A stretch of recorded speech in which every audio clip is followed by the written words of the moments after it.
you don't already know me, my name is Mariana, and I'm really excited to be here to do a TEENx talk. So, this is my first question. Has anyone ever been embarrassed to be Filipino? Are you guys sure? I know I would raise my hand, especially in kindergarten and first grade, and I'm going to tell you how Dinuguan has played an important role in my life. So this is my Lola, and if anyone has met her or even tasted her food, you know that she is a really good cook. And this is my first opportunity for prizes. So I'm going to show you some different Filipino foods, and whoever answers it correctly gets a prize. Okay, ready? This is the first one. What is that? Juliana? Bro, what? Selena? Uh-huh. That's a dodo? I saw Adam. Fried fish. But what's the Tagalog for fish? Wait, you're going to tell me. Okay, Selena? Uh-huh. Yeah, I'm half. Marcus? Huh?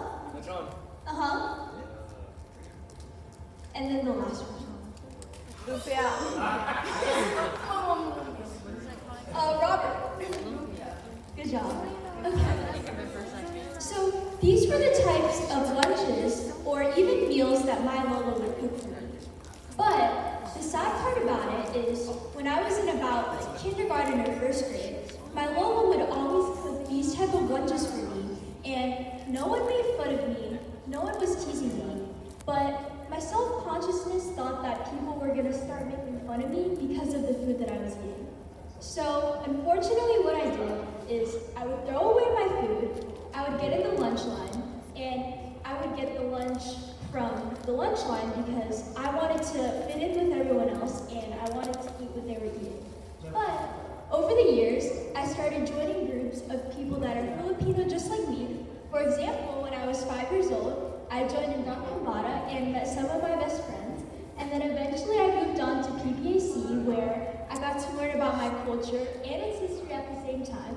And of course, there's the Youth Advisory Board, where I am the PR manager. And I have Couples for Christ Youth that I'm in, also with Clueless. And,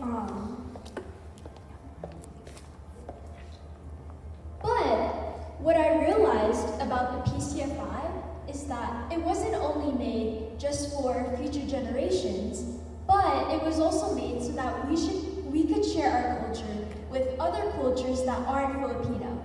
So what I did this Fest is I made it my mission to invite people with other cultures to watch the dances and also to try the food. So what I did is I went in different lines and I had them try a bunch of Filipino foods, and their favorite food was dinuguan, just like me. And that's when I realized that I was able to balance my Filipino culture with my life here in America. And my mom once told me that you always want what you don't have. So like, for example, the guy that's stranded on the boat, he's really excited to see, the guy that's stranded on land is excited to see that there's a boat. But the guy on the boat is excited to see that there's land. But all I really wanted was a nice plate of dinuguan that was cooked by my Lola.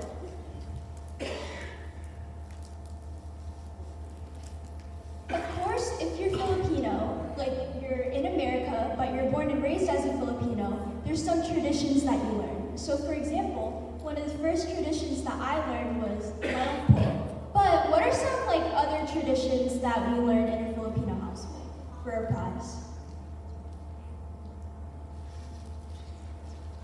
Wait, what's your name again? Yeah. Yeah, that's one. Dominique? Yeah, that's a good one. Of calling older people ate or kuya. Yep, that's a good one too. So what I eventually learned is, so if you didn't know, this summer I traveled to the Philippines, and one of the first things that I noticed is that here in America, doing these things in people that aren't Filipino, them seeing you do these things is kind of weird to them. But if you don't do these things in the Philippines, it's even weirder because you're not like following the traditions. And so when I went to the Philippines, the best part of my trip was seeing my Lola, and I got to stay at her house for a couple of days. And the first thing that I asked her when I went to her house was, "Can you cook me tinuguan?" But she said no. And that's because she's old and she doesn't cook anymore. But she told me that my uncle could cook dinuguan for me because he was having a party. And so I went to the party and I tasted the dinuguan, but I didn't really like it because it wasn't cooked by my Lola, and I was so used to the way that she always cooked for me and always cared for me. And all of a sudden, I felt really bad for all of the times that I threw away the food that she made me because I knew that in the back of my mind, I definitely wanted to eat that food because it was really good. And so my takeaways are that being Filipino is a pride and an honor.